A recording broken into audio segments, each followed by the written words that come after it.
Welcome. Welcome to my read along. I want to read my book, Ziklag, A Den of Safety by Linda Potter. I want to read it out loud with my friends and fellow light keepers. I hope you enjoy it. It's an allegory concerning spiritual battles. All 5 of the Ziklagite characters their names mean warrior, and that's what it's all about, right? Warriors like David, who had to go in and take land, and who were not afraid of the Amalekites when they came in to Ziklag, burned everything down when he and his warriors were away, took their wives and children. God said, go after them, you will overtake them, and he came back. Nothing was missing, great or small. I hope you enjoy this. I'm gonna work on chapter 1 today. I'm gonna try to keep the readings at about 20 minutes. And let me know what you think about the book. I still enjoy it, even though I wrote it a few years ago and have reread it. So I hope you do too. Chapter 1 of Ziklag, A Den of Safety by Linda Potter. Finally, an open field. The brilliant rays of sunshine beckoned the lonely warrior as he left the forest to embark upon the meadow. The meadow brings sensory relief because things are as they appear, unlike the shadows and shifting of the forest. One exhilarated step after another replaced the cautious stride behind him. The forest had played tricks on Guy as the shadows danced back and forth with the blowing winds, and the small creatures of the woodlands thought nothing of scurrying up the tree right next to Guy. Truly, those animals were unaware of the importance of caution and quiet in the presence of Revealer's great warrior. Darkness cloaks movement, unlike the openness of the meadow. A welcome place, thought Ziklag's warrior. Bending down to pick the inner grass of its sleeve to chew on, Guy noticed movement in the shadow of the trees bordering the field. As though he hadn't seen the intruder, he quietly sang an old song, his special prayer. If I ever needed the Lord before, I sure do need him now. Revealer, accustomed to God's odd way of praying, granted an extra measure of courage and peace to his trusted warrior of light. Dear Revealer, this sword is not my strength and might. You are. Bear your mighty arm on my behalf. Someone waits in the shadows. Tell me if I should face this enemy or walk away. Will you give me the victory in your name for the kingdom of light? Reggal looked on from the shadows and smirked as Guy knelt humbly before Revealer.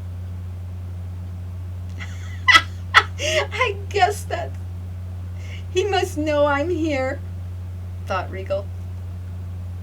Unless this fool kneels in every meadow. I guess that's possible. Revealer impressed Guy of Ziklag to prepare for battle. Peace and strength flooded the warrior's mind and body as he stood up from the damp grass and said, Thank you, Revealer. Enable me to honor you in this battle for light. Young boy, unsheath your sword. Reggal, a warrior, very much Guy's senior, stepped out from the moving shadows that sheltered his presence. Didn't you hear me, boy? Hissed the adversary. Guy of Ziklag poised himself for another battle, feet set apart, shoulders back, head down, humble and strong. The warrior was ready. As he lifted his head and gave way to his sword in one fluid motion, he knew what to expect. Reggal employed great theatrics to his favor. Intimidation walked ahead of the shining sword and the glimmering shield. Even the ruby in the center of his shield cast splashing beams of red amidst the already blinding display of silver reflections as the sun sent dancing light everywhere. And then Reggal's helmet, tall and threatening, growling almost by itself, housed the grandest snarler. How does this man find the most intimidating and theatrical circumstances to confront me? Guy wondered. I meet you again, Guy of Ziklag. Why do you badmouth me? Reggal's bellowing voice echoed through the meadow, hoping to seize Guy with fear, rendering him weak, just as a roaring lion stalking his prey hopes his roar paralyzes his opponent.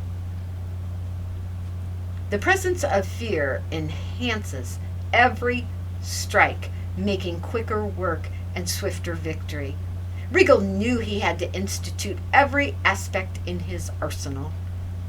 He understood he was challenging a younger opponent, and a very skillful one at that. No one had ever walked away from Guy of Ziklag victorious. Reggal planned to be the first. Reggal's opponent might have succumbed to the loud and older warrior had it not been for his confidence in Revealer's presence and protection. These words flooded Guy of Ziklag's heart. Be strong. Be strong, and let your heart take courage. Be strong, and let your heart take courage. With every word, boldness invaded any space fear even thought of residing. Guy knew his sword would swing faster than the day before, and breathing fire was not out of the question. You have kept this world in darkness long enough. I have been sent to pull back your dark covering and give sight to the unenlightened. Guy hardly growled the words to the finish. Reggal's sword whizzed through the air like lightning.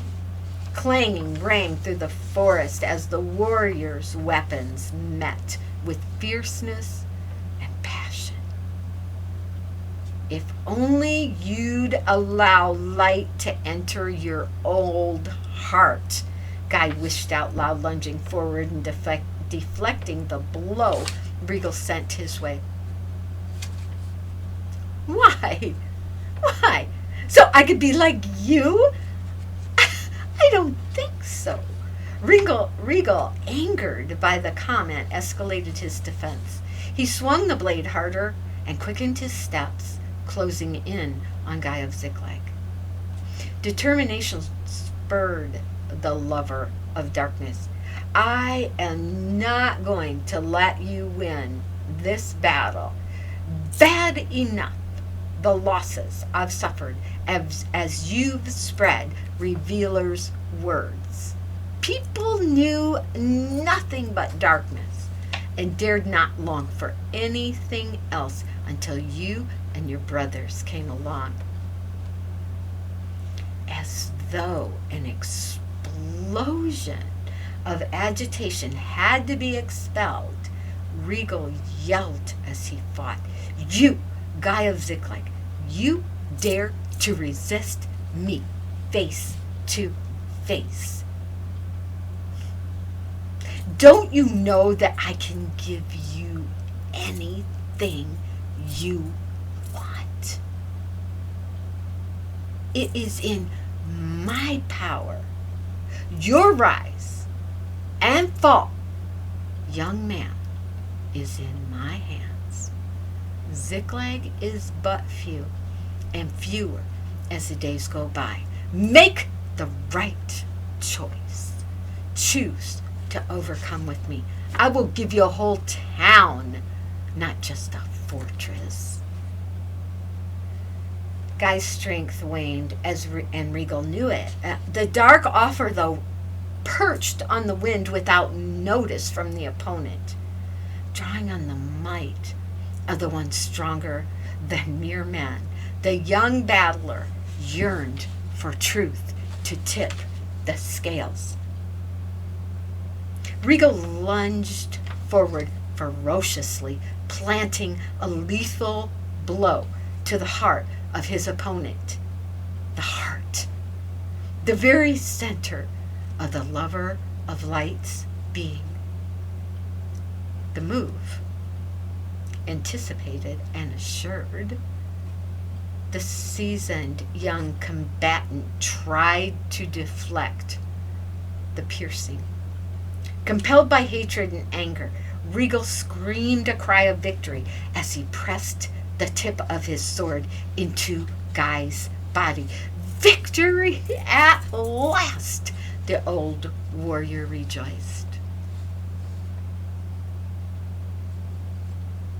Contrary to circumstance, a sense of well-being seized Guy. Not far away, Gunnnar of Ziklag watched as though in slow emotion and unable to stop what looked like an inevitable death blow to his brother. Kicking the sides of his steed as though it were his fault, Gunnnar sped to the scene with great ferocity. Remarkably, Gunnnar dismounted alongside his brother, sword drawn. Gunnnar, the younger brother of Ziklag, sliced his sword through the air with uncanny precision and repelled the intended pierce to the heart, that death blow. The two from Ziklag met their enemy together, brothers for life, and they wanted to keep it that way. Mightily, Gunnnar took up the slack. Clad as a French Zouave of old, this younger brother, full of hope, wearied Reggal. Soon thereafter, Reggal signaled to his horse, with a click of the tongue. Appeared next to him, and once mounted, Reggal hissed a curse. A curse so terrible, ears should never have heard it, and no pen throughout the eons should ever record it.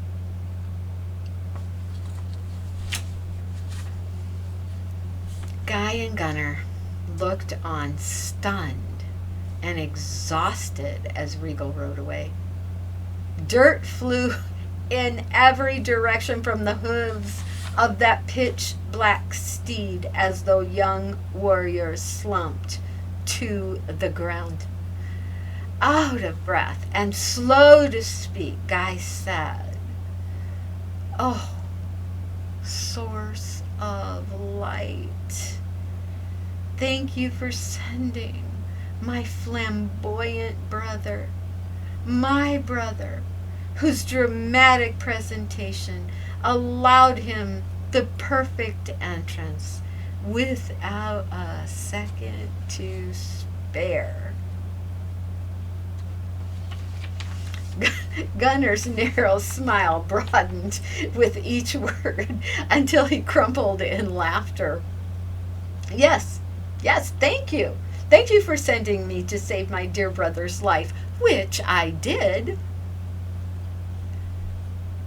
Gunnnar, don't you think you could come to help me a little closer to the living side of the situations than you've done lately? This is Gunnnar. There are so many things to do. On the way through the forest, the wild blackberries were ripe. I had to pick a few, but then, and this was important, a maiden approached me for directions. Well, brother, chivalry is not dead. I had to show her to safety. Spare me, young and handsome one, always hungry, and oh, so chivalrous, responded Guy. By this time, Guy of Ziklag was on his feet and bowing quite formally to his brother and his tails, with a jovial pat on the back. The men stood up and exhaled, grateful to be here, sighs. Sheathing their swords, brushing off their clothes, Guy thanked his brother. With a glance, the two had come to share more often lately. They understood the intention and sincerity without a word spoken. Ziklag, your sons are heading home, tired and hungry.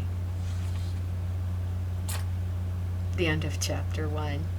I hope that blessed you.